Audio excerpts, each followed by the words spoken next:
here we will going to discuss about convey effect. Then what is convey effect? In last lecture I discussed about two process and their order in which they execute. So here if you see in first part, here if you see there is three process P1, P2, P3 and the burst time is for P1 is 24 milliseconds, for P2 is 3 milliseconds and for P3 is 3 milliseconds.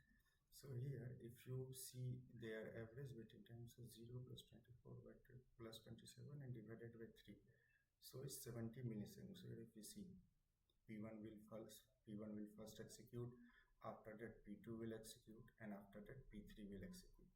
But if you change the order of their execution and if we execute P2 first, which is lesser burst time with 3 milliseconds, and P3 after that with burst time 3 milliseconds, and in last we execute P1 which is the highest burst time with 24 milliseconds, then we see that average waiting time will decrease to 3 milliseconds. So in first case if you see average waiting time is 70 milliseconds, but in second case it comes down to 3 milliseconds. So this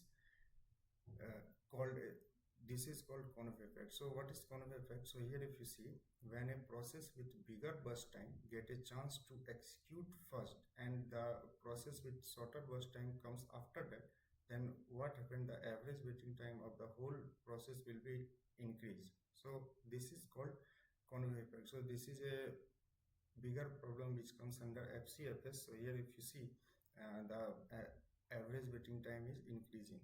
So that's why we are avoiding to using FCFS and we use other algorithm like SJF, SRTF and round robin like that. So go to next slide.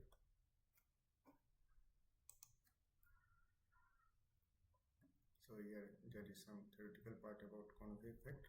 So once the CPU has been allocated to a process, that process keeps the CPU until it releases the CPU either by terminating or by requesting for IO. The FCFS algorithm is thus particularly troublesome for time sharing system, where it is important that each user get a share of the CPU at a regular interval. So by using this we can avoid that convey effect, that each and every process will get a chance to execute CPU at a regular interval. Now we will discuss a new algorithm which is called shortest job first scheduling algorithm. So shortest job first, in short form, this is also called SJF.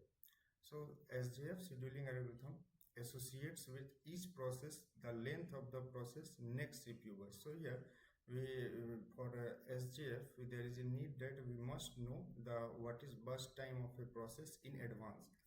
So here if you see, when a CPU is available, it is assigned to the process that has the smallest next CPU burst. So if there is two process and we will assign the process which has lesser burst time. So if the next CPU burst of two processes are the same, then we will go by arrival time, means which process come first we will execute first if their burst time is same. So easy to implement is batch system when required CPU time is known in advance. So our essential criteria for SJF is that we must know our burst time in advance. So that's why SJF is betterly used in batch system. So SJF is impossible to implement in interactive systems where required CPU time is not known. So when we not know our required CPU time, then we cannot execute SJF algorithm. So go to next slide. So here we will take some examples. So in this example one, if you see, there are four processes P1, P2, P3 and P4, and their arrival time is 0, 2, 4 and 5, and their burst time is 7 millisecond, 4 millisecond, 1 millisecond and 4 millisecond. So here we will draw a Gantt chart for this. So here if you see, first we will P1 will get a chance to execute because arrival time of P1 is 0 seconds. So there is only one process P1 is present in ready queue. So P1 will execute for 7 milliseconds. So from 0 to 7 you can see. So after 7 seconds you will see that three more processes come in the ready queue, which is P2, P3 and P4. Then here you can see P2 come at 2 seconds, P3 come at 4 seconds, and P4 come at 5 seconds. And their burst time is for P2 is 4 seconds, 4 milliseconds, P3 is 1 millisecond, and for P4 is 4 milliseconds. So here when you compare them 4, 1, 4, so you can see P3 has the lesser burst time among all three. So after P1, P3 will get a chance to execute. So here for 1 milliseconds P3 will execute. Then we have two processes left. So after that P3 will terminate. So we have only two processes left, P2 and P4. Now we have to compare their burst time. So here you can see P2 and P4 have same burst time, which is 4 milliseconds and 4 milliseconds. So in this case we see now we can see their arrival time. So P2 has arrived first at 2 seconds and P4 arrived at 5 seconds. So here in this case P2 will get a chance to execute before P4. So now P2 will execute for 4 seconds from 8 milliseconds to 12 milliseconds, and then after that only one process P4 is left, so he will execute for 4 more seconds. So after that all 4 processes will terminate. Now we will calculate average waiting time for these 4 processes. So obviously for P1 waiting time is 0. Now if you calculate waiting time for P2, so P2 will get at 12 completion at 12 total, and 2 at 2 second P2 will come. So 12 minus 2, so 10. Total turnaround time is turnaround time is 10 milliseconds for P2, and when we get their burst time, which is 4, so when you 10 minus 4, then you will get 6 milliseconds. Now we will calculate waiting time for P3. So if you see P3, arrival time for P3 is 4, and P3 first gets CPU at 7. So 7 minus 4, which is 3 milliseconds is waiting time for P3. Now you have to calculate waiting time for P4. So here you see arrival time of P4 is 5 seconds and his burst time is 4 seconds. So here you can see total turnaround time for P4 is 16 minus 5, which is 11. So 11 milliseconds total time P4 in the system, and 11 minus 4, which is burst time. So 7 milliseconds is waiting time for P4, and when we take their average, we will get 4 milliseconds is average waiting time for all these 4 processes, P1, P2, P3 and P4. Now we will move to our next example. So in this case, if you see, there is again 4 processes, P1, P2, P3 and P4, and their arrival time is 0. So all these processes come at the same time, at the starting 0. Now if you see, their burst time is P1 burst time is 6 milliseconds, P2 burst time is 8 milliseconds, P3 burst time is 7 milliseconds and burst time is P4 is 3 milliseconds. So when you compare their burst time, you will see burst time of P4 is lowest, which is 3 milliseconds. So P4 will get chance to first execute. So here if you see from 0 to 3, because burst time of P4 is 3 milliseconds, so 0 to 3 P4 will execute. After that there is 3 processes left, P1, P2, P3, and we compare their burst time, which is 6, 8 and 7. So P1 has a lesser burst time among all 3 processes. So after P4, P1 will get a chance to execute. So here if you see from 3 milliseconds to 9 milliseconds, P1 will be executed. Now the P1 and P4 will terminate. Now we have left with only 2 processes, which is P2 and P3. Now we see burst time of P2 is 8 milliseconds and burst time of P3 is 7 milliseconds. So P3 has lesser burst time. So and at third place, P3 will get a chance to execute CPU. So from 9 milliseconds to 16 milliseconds, P3 will execute. Now only one process, which is P2, with biggest burst time is left. So at fourth place, P2 will get a chance to execute from 16 to 24 milliseconds. Now you have to calculate the average waiting time for all these 4 processes. So first we go with P1. So if you see P1 comes total time 9. So total 9 milliseconds P1 in the system, because from his P1 arrival time is 0 and his termination time or completion time is 9 milliseconds. So 9 minus 0. So turnaround time is 9 millisecond and their burst time is 6 milliseconds. So 9 minus 6. So 3 millisecond is waiting time for process P1. Now we have to calculate waiting time of process P2. So if we see completion time of P2 is 24 and arrival time is obviously 0 because the arrival time of all four processes is 0. So if you minus 24 minus 8, which is burst time of P2, so you will get 16. So 16 millisecond is waiting time for process P2. Now here you can see waiting time of P3. So here you see P3, so 16 and minus 7. So total 16 seconds. So and 0, 16 minus 0. So say 16 is total turnaround time for P3 because completion time of P3 is 16 and arrival time is obviously 0. So 16 minus 0, 16, and burst time of P3 is 7. So 16 minus 7, 9. So 9 millisecond is waiting time for P3. Now I have to calculate burst time, waiting time for P4. So P4 will get first because total turnaround time was 3 seconds and his burst time is also 3 seconds. So 3 minus 3 is 0. So now I have to take that average. So 28 divided by 4 equal to 7 milliseconds. So in example 1 we have 4 milliseconds as average waiting time, and in example 2 you can see our average waiting time is 7 milliseconds. Go to next slide. Here one more example.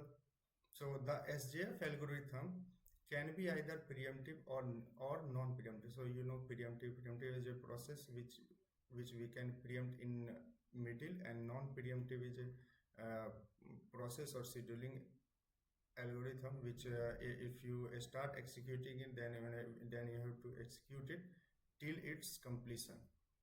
So the choice arises when a new process arrives at the ready queue while a previous process is still executing. So when there is a preemption, then we have to choose between which process we have to execute, which are present in the ready queue. So in this example, if you see, we have 4 processes, P1, P2, P3 and P4, and their arrival time is 0, 2, 4 and 5 seconds. And here their burst time for P1 is 7 milliseconds, for P2 is 4 milliseconds, for P3 is 1 milliseconds, and for P4 is 4 milliseconds. So this is SJF with preemption, means in this case we can stop a process. So if you see P1, so from 0 seconds to 2 seconds there is no process is available there, so we have to obviously execute P1.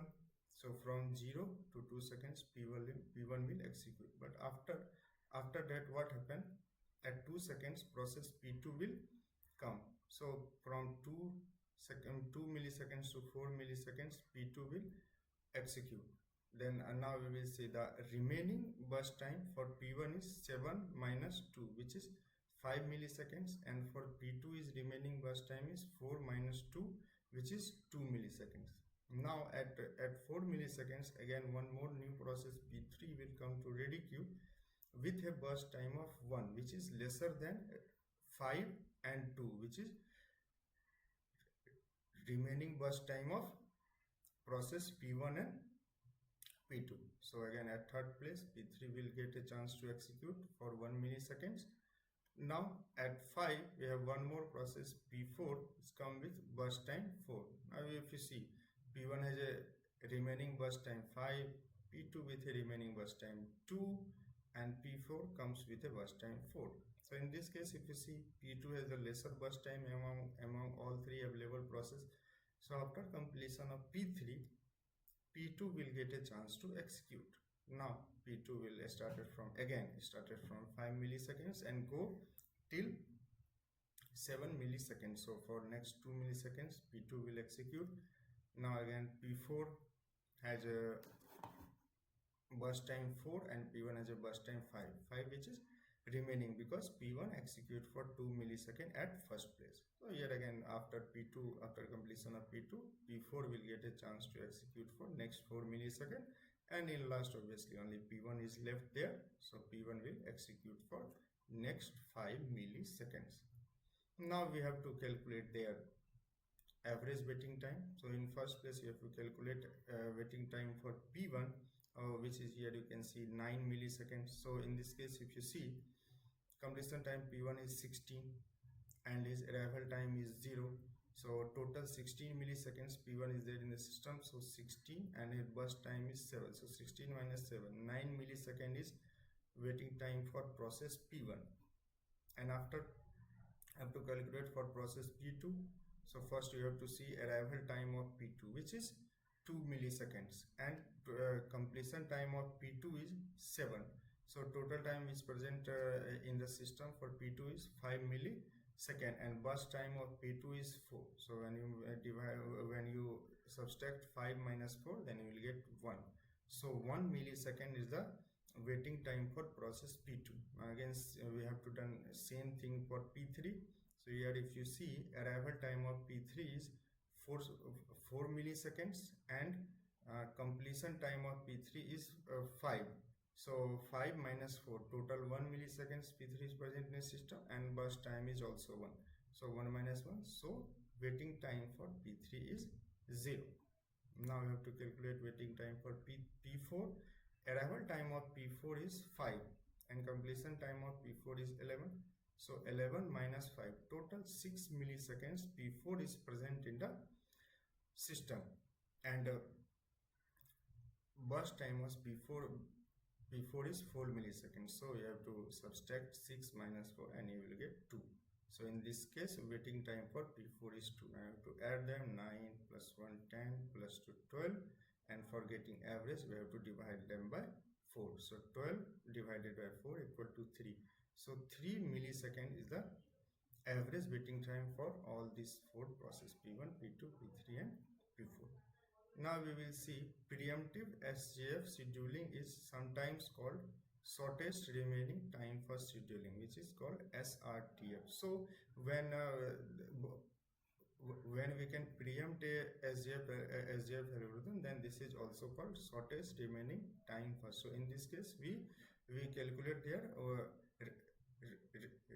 their burst time which is available there after their execution. So go to next slide. Here one more example. So in this example if you see there is 4 processes P1, P2, P3 and P4 with arrival time 0, 1, 2, 3, and burst time is 8 millisecond, 4 millisecond, 9 millisecond and 5 millisecond. So here if you see Gantt chart, now we will discuss one by one. So process P1 is started at time 0. Since it is the only process in the queue, so there is no competition, so we have to execute P1 first. Now process P2 arrives as time 1. If you see arrival time for P2 is 1. The remaining time for process P1 is 7 millisecond because P1 execute for 1 millisecond. So here you can take 8 minus 1 is equal to 7 millisecond is remaining burst time for process P1.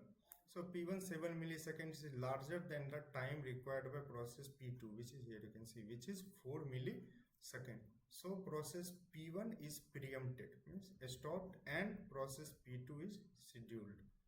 So again, so by this logic you can go further and you can calculate their average waiting time. So here you can see from 0 to 1 second P1 will execute, and from 1 to 5 seconds P2, 1 to 5 milliseconds P2 will execute because P2 has a burst time of 4 milliseconds. But if you see the process which comes after P2 is P3 and P4, and their burst time is 9 milliseconds and 5 milliseconds, which is higher than burst time of P4, which is 4 milliseconds. So P2 will execute, and after that P4 will get a chance, because if you see P1 has a remaining burst time 7 and P3 has a burst time 9, but P4 has a burst time 5, which is shortest among them. So what happened after 5 milliseconds to 10 milliseconds, P4 will execute for 5 milliseconds. Then again we have to compare between P1 and P3 because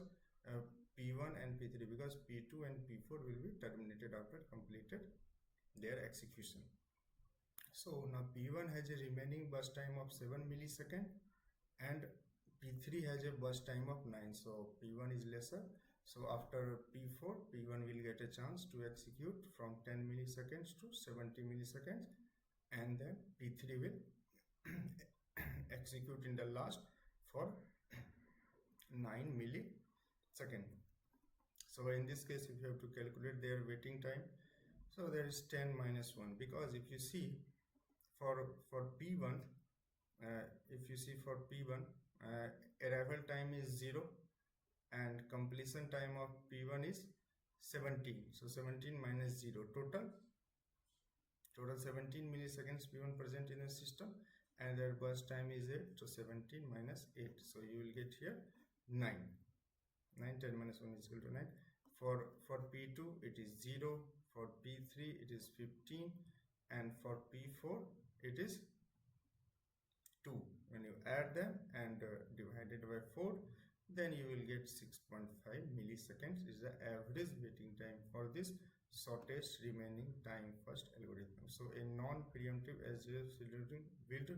So where if you use this SGF means non-preemptive means when we cannot stop a process, then this scheduling would result an average waiting time of 7.75 milliseconds, which is higher than 6.5 milliseconds. So in this case we can see shortest remaining time